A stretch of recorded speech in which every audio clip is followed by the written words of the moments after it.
ಈಗ ಎಷ್ಟೊಂದು ಜನ ಜೆನ್ ಝಿ ಅಂತ ಅಂದರೆ ಅವ್ರು ಬರೀ ಇಂಗ್ಲೀಷಲ್ಲಿ ಮಾತಾಡ್ತಾರೆ, ಅವರು ಕನ್ನಡ ಭಾಷೆನ ಅಷ್ಟೊಂದಿದ್ರು ಏನು ಪ್ರಿಯಾರಿಟಿ ಮಾಡಲ್ಲ, ಕನ್ನಡ ಭಾಷೆಯಲ್ಲಿ ಜೆನ್ಸಿಗಳೇ ಅವ್ರು ಮಾತಾಡಿದ್ರೆ ಅವ್ರಿಗೆ ಕನ್ನಡ ಬರೋದೇ ಇಲ್ಲ ಅಂತ ಅನ್ಕೋತಾರೆ. What is your take on that? Because ನಾನು ನೋಡಿದ ಪ್ರಕಾರ ಜೆನ್ಸಿಯಸ್ಟ್ ಕಾಂಟೆಂಟ್ ಕ್ರಿಯೇಟರ್ ಅಷ್ಟು ಮೆದುಳು ಕುಳಿತದ ಬ್ರೈನ್ ರಾಟ್ ಕಾಂಟೆಂಟ್ ಮಾಡ್ತೀರಾ, ಬಟ್ ಬರೀ ಇಂಗ್ಲೀಷ್ ಅಂತ ಇರಲ್ಲ, ಅದು ಒಂದು ಲ್ಯಾಂಗ್ವೇಜಲ್ಲಿ ಏನು ಡಾಮಿನೇಟ್ ಮಾಡಲ್ಲ. ಸೊ ಅದನ್ನ ಯಾವ ಥರ ಬ್ಯಾಲೆನ್ಸ್ ಮಾಡಿದ್ರಿ ನೀವು ಅಂತ? ನನ್ನ ಪ್ರಕಾರ ಏನಂದ್ರೆ, ಎಷ್ಟೊಂದು ಜನ ಮುಜುಗರ ಪಡ್ಕೊಂತಾರೆ, ಲೈಕ್ ಕನ್ನಡ ಮಾತಾಡಿದ್ರೆ ಮುಜುಗರ ಪಡ್ಕೊಂತಾರೆ. ಇಟ್ ಇಸ್ ಬಿಕಾಸ್ ಬೆಂಗಳೂರಲ್ಲಿ ಎಲ್ಲ ಜನ ಬರ್ತಾರೆ, ಕೆಲ್ಸಕ್ಕೆ ಬರ್ತಾರೆ, ಕಾಲೇಜಿಗೆ ಬರ್ತಾರೆ. It is not a city problem, it is a person problem. ನನ್ನ ಪ್ರಕಾರ ಮುಂದೆ ಇರೋರು ಯಾರೇ ಇದ್ರು we shouldn't hide our identity. So ನಾನು I will start the conversation in Kannada. So if I meet someone new, ನಾನು ಹಾಯ್ ನಾನು ರೋಹನ್ ಅಂತಾನೆ ಹೇಳ್ತೀನಿ. If they respond back in English, ಅವ್ರು ಇಂಗ್ಲೀಷಲ್ಲಿ ಹೇಳಿದ್ರೆ ನಾನು ಅವಾಗ ಅರ್ಥ ಮಾಡ್ಕೊತೀನಿ, ಇವ್ರಿಗೆ ಕನ್ನಡ ಬರಲ್ಲ. ಸೊ ನಾನು ಅಲ್ಲಿ ಅವ್ರಿಗೆ ಹೋಗಿ ಫೋರ್ಸ್ ಮಾಡೋ ನೆಸೆಸಿಟಿ ಇಲ್ಲ. ಸೊ ಓಕೆ, ನಾನು ಇಂಗ್ಲೀಷಲ್ಲೇ ಮಾತಾಡ್ತೀನಿ ಅಂತ ಹೇಳ್ತೀನಿ. ದ ರೀಸನ್ ನಾನೇನಕ್ಕೆ ಕನ್ನಡ, ಎಸ್ಪೆಷಲಿ ಬೆಂಗಳೂರು ಕನ್ನಡ ಬಗ್ಗೆ ಮಾಡ್ತೀನಿ ಅಂದ್ರೆ, ನೀವು ಇಂಟರ್ನೆಟ್ಗೆ ಹೋದ್ರೆ ಕೆಲವು ಹಳೆ ಕ್ರಿಯೇಟರ್ಸ್ ಹೆಂಗ್ ಮಾಡಿಟ್ಟಿದ್ದಾರೆ ಅಂದ್ರೆ, ಈ ಬೆಂಗಳೂರಲ್ಲಿ ಮಾತಾಡೋರೆಲ್ಲ ವಾಟ್ ಮಚಾ, ಲೈಕ್ ದಟ್ ಓನ್ಲಿನೋ, ಸೈಕಲ್ಡುನೋ, ಈ ತರ ಒಂದು ಮಾಡಿಟ್ಬಿಟ್ಟಿದ್ದಾರೆ. ಸೊ ನನ್ಗೇನಾಯ್ತು, ನಾನು ಒಂದಿನ ಒಂದ್ ಗೇಮ್ ಆಡ್ತಿದ್ದೆ, ಆಯ್ತಾ. ಒಂದ್ ಗೇಮ್ ಆಡ್ಬೇಕಾದ್ರೆ ಆ ಗೇಮಲ್ಲಿ ಯು ಕ್ಯಾನ್ ಪ್ಲೇ ವಿತ್ ಬೇರೆ ಬೇರೆ ಊರಲ್ಲಿ ಇರೋ. ಆಡ್ಬೇಕಾದ್ರೆ ಅವರು ಮೈಕ್ ಆನ್ ಮಾಡು ಅಂದ್ರು. ನಾನು ಮೈಕ್ ಆನ್ ಮಾಡ್ಬಿಟ್ಟು hey guys how are you ಅಂದೆ. ಅಂಡ್ ಅವರು ಯಾವ ಊರು ಅಂದ್ರು. ನಾನು ಬೆಂಗಳೂರು ಅಂದೆ. ಸೊ ಆಟೋಮೆಟಿಕ್ಲಿ ಎಲ್ಲ ಕಿರ್ಚಕ್ ಸ್ಟಾರ್ಟ್ ಮಾಡಿದ್ರು, ಓ ಮಚಾ, psych no, what no. It is funny, but ಏನಾಗ್ತಿದೆ ಅಂದ್ರೆ on the larger media scale ಅಲ್ವಾ, ಜನಕ್ಕೆಲ್ಲ ಏನನ್ಸಿದೆ, ಬೆಂಗಳೂರಲ್ಲಿರೋರೆಲ್ಲ ಹಿಂಗೆ ಮಾತಾಡೋದು. ಸೊ ಇವ್ರಿಗೆ ಇಂಗ್ಲಿಷ್ ಅಂದ್ರೆ ಇದೆ, ಇವ್ರು ಕನ್ನಡದಲ್ಲೂ ಹಿಂಗೆ ಮಾತಾಡ್ತಾರೆ ಅಂತ ಹೇಳ್ತಾರೆ. ಸೊ ನಾನೇನ್ ಅನ್ಕೊಂಡೆ, ಓಕೆ ಜನಕ್ಕೆ ಆಕ್ಚುಲಿ ತೋರ್ಸೋಣ ನಾವ್ ಹೆಂಗ್ ಮಾತಾಡ್ತೀವಿ. ಸೊ ಅದು ಲಿಟ್ರಲ್ ಕನ್ನಡ ಬಂದ್ರೂ ಪರವಾಗಿಲ್ಲ, ಇವಾಗ ಹಾಡ್ನ ಲಿಟ್ರಲ್ ಕನ್ನಡ ಹಾಕಿದ್ರು ಪರವಾಗಿಲ್ಲ, ಅಥವಾ ಈ ಅಗೇನ್ ಮೆದುಳು ಕೊಳೆತ which is brain rot, literal translation. ಅದೇ ತರ ತುಂಬಾ ಮಾಡಕ್ ಸ್ಟಾರ್ಟ್ ಮಾಡ್ತಾ ಇದ್ದು. ಇವಾಗ ಆರಾ ಫಾರ್ಮಿಂಗ್ ಅಂತಾರೆ, ಅದನ್ನ ದಿವ್ಯ ತೇಜಸ್ಸು ಕೃಷಿಕಾರಿಕೆ ಅಂತ ಮಾಡಕ್ ಸ್ಟಾರ್ಟ್ ಮಾಡಿದೆ.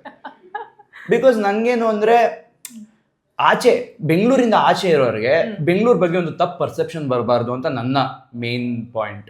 ಸೊ ದಟ್ ಈಸ್ ವೈ ನಾನು ಬೆಂಗಳೂರು ಕನ್ನಡ ಅಂತ ಏನು ಅಂತ ತೋರ್ಸೋಣ ಅಂತ is my goal. Do you think ಯಾವುದಾದ್ರೂ ಒಂದು ಕಾಂಟೆಂಟ್ ಮಾಡೋವಾಗ, ಇಲ್ಲ ಕಾಂಟೆಂಟ್ ಕ್ರಿಯೇಷನ್ ಸ್ಟಾರ್ಟ್ ಮಾಡಿದಾಗ ನಾನು ರಿಸ್ಕ್ ತಗೋತಿದ್ದೀನಾ, ಬ್ಯಾಕ್ಲ್ಯಾಶ್ ಆಗೋ ಸಾಧ್ಯತೆ ಇದೆಯಾ ಅಂತ ಅನ್ಸುತ್ತಾ? ಬ್ಯಾಕ್ಲ್ಯಾಶ್ ನಾವೇನೇ ಮಾಡಿದ್ರು ಆಗುತ್ತೆ. ಇವಾಗ ನಾನು ಇವಾಗ ರೋಡಲ್ಲಿ ಒಂದು ಚೆನ್ನಾಗಿರೋ ಬಟ್ಟೆ ಹಾಕೊಂಡು ನೋಡಿದ್ರೆ, ಬಟ್ಟೆ ಹಾಕೊಂಡು ಹೋದ್ರೆ 10 ಜನ ಚೆನ್ನಾಗಿದೆ ಬಟ್ಟೆ ಅಂತಾರೆ, ಇನ್ನು 10 ಜನ ಏನ್ ಡಬ್ಬಾ ತರ ಬಟ್ಟೆ ಹಾಕೊಂಡ್ ಬಂದಿದ್ದಾನೆ ಅಂತಾರೆ. ಸೊ ಏನೇ ಮಾಡಿದ್ರು ಬ್ಯಾಕ್ಲ್ಯಾಶ್ ಬಂದೇ ಬರುತ್ತೆ. ಸೊ ನನ್ನ ಪ್ರಕಾರ ಹೌ ಐ ಟ್ರೀಟ್ ಬ್ಯಾಕ್ಲ್ಯಾಶಸ್, ಇವಾಗ ಒಂದು ಆಯ್ತು, ಈ ಸಾಂಗ್ ಟ್ರಾನ್ಸ್ಲೇಷನ್ ಅನ್ಕೊಡಿ, ಸಾಂಗ್ ನಾನು ಹಾಕಿರ್ತೀನಿ ಇಂಟರ್ನೆಟ್ ಅಲ್ಲಿ.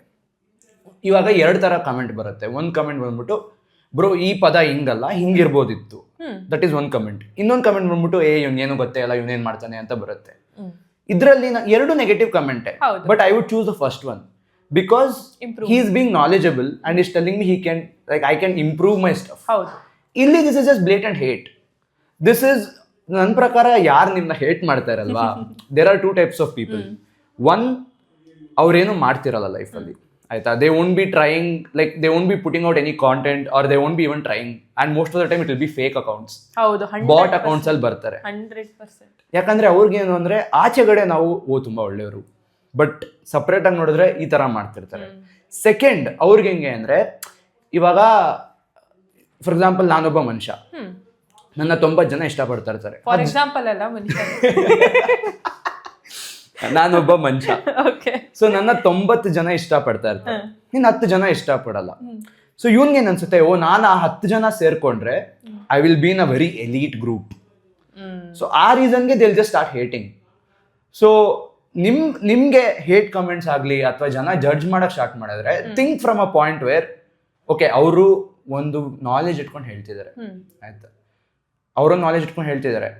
If you feel like it is worth working on, then it is a good feedback. ಇಲ್ಲ ಅಂದ್ರೆ just treat it as a negative comment and move on, ಅಷ್ಟೇ. ಸೊ ನೆಗೆಟಿವ್ ಕಮೆಂಟ್ನ ಯಾವ ಥರ treat ಮಾಡ್ತೀರಾ ಅಂತ ಕೇಳಿದ್ರೆ, ಯಾವ ಥರ, ಲೈಕ್ ಏನು ನಿಮ್ದು ಆನ್ಸರ್ ಬರುತ್ತೆ? Comment is still a comment, it's engagement for me. So ಅದೇ ಹೇಳನಲ್ಲ, ಬಂದೇ ಬರುತ್ತೆ. ಲೈಕ್ ಎಲ್ರು ಮೋಸ್ಟ್ ಹೇಟ್ ಸಿಕ್ಕಿರೋದು ಇಷ್ಟು ದಿನ? ಯಾವ ಕಾಂಟೆಂಟ್ ಮೋಸ್ಟ್ ಹೇಟ್ ಸಿಕ್ಕಿರೋದು ಟ್ರಾನ್ಸ್ಲೇಷನ್ಸ್ಗೆ ಅನ್ಸುತ್ತೆ. ಬಿಕಾಸ್ ಅವ್ರೇನಂದ್ರೆ ಯಾಕೆ ಹಾಳು ಮಾಡ್ತಿದ್ಯಾ, ಬರೀ ಇದೇ ಮಾಡ್ತಾನೆ ಇವ್ನು, ಬರೀ ಟ್ರಾನ್ಸ್ಲೇಷನ್ ಮಾಡ್ತಾನೆ ಇವನೇನು ಮಾಡಲ್ಲ. ನಾನೇನು ಟ್ರಾನ್ಸ್ಲೇಷನ್ ಮಾಡ್ತೀನಿ ಅಂದ್ರೆ ಅಗೇನ್ ಆ 10 ಜನ ಹೇಟ್ ಮಾಡ್ತಿದ್ದಾರೆ, but these 90 people are liking it. End of the day it is engagement for me. End of the day I am growing. End of the day they are following me because ನಾನು ಅದನ್ನ ಮಾಡ್ತಿದ್ದೀನಿ. So like comment ಬರಲಿ, delete ಮಾಡಬೇಡಿ. ಜನ ಏನ್ ಮಾಡ್ತಾರೆ, comment ಬಂದಿದ ತಕ್ಷಣ ರೀಲ್ ಡಿಲೀಟ್ ಮಾಡ್ಬಿಡ್ತೀನಿ, ಪೋಸ್ಟ್ ಡಿಲೀಟ್ ಮಾಡ್ಬಿಡ್ತೀನಿ, ಯಾಕೋ ಚೆನ್ನಾಗಿ ಓಡ್ತಿಲ್ಲ, ಮಾಡಬೇಡಿ. ವೆನ್ ಯು ಡಿಲೀಟ್ ಇಟ್, ನೀವು ಅದಾದ್ಮೇಲೆ ಅದಕ್ಕಿಂತ ಚೆನ್ನಾಗಿರೋ ಪೋಸ್ಟ್ ಹಾಕಿದ್ರು ದೇಲ್ ಕಮ್ ಬ್ಯಾಕ್. ಲೈಕ್ ಇವ್ನು ಡಿಲೀಟ್ ಮಾಡ್ತಾನೆ, ಇವ್ನಿಗೇನು ಗೊತ್ತಿಲ್ಲ. ನೀವೆಷ್ಟು ಇಗ್ನೋರ್ ಮಾಡ್ತೀರಾ that will be good. But ನೀವು ಅದನ್ನ ಎಷ್ಟು ಎಂಟರ್ಟೈನ್ ಮಾಡ್ತೀರಾ, ಅವರು ಅದನ್ನ ಡಬಲ್ ಮಾಡಕ್ ಹೋಗ್ತಾರೆ. ಸೊ ಕಾಲಿಂಗ್ ಔಟ್, ಈಗ ನೆಗೆಟಿವ್ ಕಮೆಂಟ್ ಮಾಡಿದವ್ರನ್ನ ಕಾಲ್ ಔಟ್ ಮಾಡೋದು ಅವ್ರಿಗೆ ಇನ್ನೂ ಜಾಸ್ತಿ ಪ್ರೋತ್ಸಾಹ ಕೊಟ್ಟಂಗಾಗತ್ತೆ ಅಂತೀರಾ? ಅವ್ರಿಗೆ ಅದು ಅಟೆನ್ಷನ್ ಕ್ರೇವರ್ಸ್.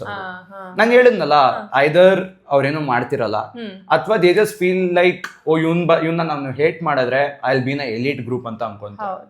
ಸೊ ನೀವು ಅವ್ರಿಗೇನು ರೆಸ್ಪಾಂಡ್ ಮಾಡಿದ್ರು ಅವ್ರಿಗದು ಪೆಟ್ರೋಲ್ ಹಾಕ್ದಂಗೆ ಆಗುತ್ತೆ. ನನಗೆ ಇಲ್ಲಿ ಅಟೆನ್ಷನ್ ಸಿಗ್ತಿದೆ, ಬೇರೆ ಎಲ್ಲೂ ಕಡೆ ಸಿಗ್ತಿಲ್ಲ ಅಂತ. ನೀವು ರೆಸ್ಪಾಂಡ್ ಮಾಡ್ಲೇಬೇಕಾ? ಅವ್ನು ಏನಾರು ಕೆಟ್ಟದಾಗೆ ಹಾಕಿರ್ಲಿ, ಜಸ್ಟ್ ಬಿಲೈಕ್ ಓಕೆ ಬ್ರೋ, ಸರಿ ಆಯ್ತು, ಏನಿವಾಗ ಅಷ್ಟೇ, ಅಲ್ಲೇ ಕಾನ್ವರ್ಸೇಷನ್ ಮುಗ್ದೋಗುತ್ತೆ. ಬಟ್ ನೀವು ಯಾವಾಗ ರೆಸ್ಪಾಂಡ್ ಮಾಡ್ತೀರಾ, ಅವರು ಜಾಸ್ತಿ ಮಾಡಕ್ ಹೋಗ್ತಾರೆ. ಕರೆಕ್ಟ್. ಎಂಗೇಜ್ಮೆಂಟ್ ಅಂತ ಆಗಲೇ ಅಂದ್ರಿ. ಸೊ ನಿಮ್ಗೆ ಎಂಗೇಜ್ಮೆಂಟ್ ಜಾಸ್ತಿ ಮುಖ್ಯನಾ, ಫಾಲೋವರ್ಸ್ ಜಾಸ್ತಿ? ಎಂಗೇಜ್ಮೆಂಟ್ ಜಾಸ್ತಿ ಮುಖ್ಯ. ಎಂಗೇಜ್ಮೆಂಟ್ ಜಾಸ್ತಿ ಇದ್ದಷ್ಟು ವಿಸಿಬಿಲಿಟಿ ಜಾಸ್ತಿ ಬರುತ್ತೆ. ಹೌದು. And since I am in the marketing industry as well, ನಾನೇನ್ ನೋಡಿದೀನಿ ಅಂದ್ರೆ brands are going for smaller creators who have a larger reach rather than larger creators who are like kind of diluted right now. ತುಂಬಾ creators ಇದ್ದಾರೆ, like ನಾನು ನೋಡ್ತಾನೆ ಇರ್ತೀನಿ, ನಮ್ಮ ಆಫೀಸಲ್ಲಿ ಪಿಚ್ ಮಾಡ್ತಾ ಇರ್ತಾರೆ. ಇವಾಗ ಒಬ್ಬ ಕ್ರಿಯೇಟರ್ 300K ಫಾಲೋವರ್ಸ್ ಇರುತ್ತೆ, ಬಟ್ ಅವನೊಂದು 1 ವರ್ಷದಿಂದ ಜಾಸ್ತಿ ಏನೋ ಹಾಕೇ ಇರಲ್ಲ, ಹಾಕಿದ್ರು ಅವ್ನ ರೀಚ್ ತುಂಬಾ ಕಡಿಮೆ ಇರುತ್ತೆ. But there will be a creator whose just started, think 50K followers ಅಂತ ಇಟ್ಕೊಳ್ಳಿ, ಬಟ್ ಅವನದು ಟ್ರ್ಯಾಕ್ ಹೆಂಗಿದೆ ಅಂದ್ರೆ ಅವ್ನು ಮಂತ್ ಬೈ ಮಂತ್ ಬೆಳೀತಾ ಇದ್ದಾನೆ. But illi, since they're already diluted, you don't see a chance of growth again. So brands would rather choose a smaller creator than a bigger creator.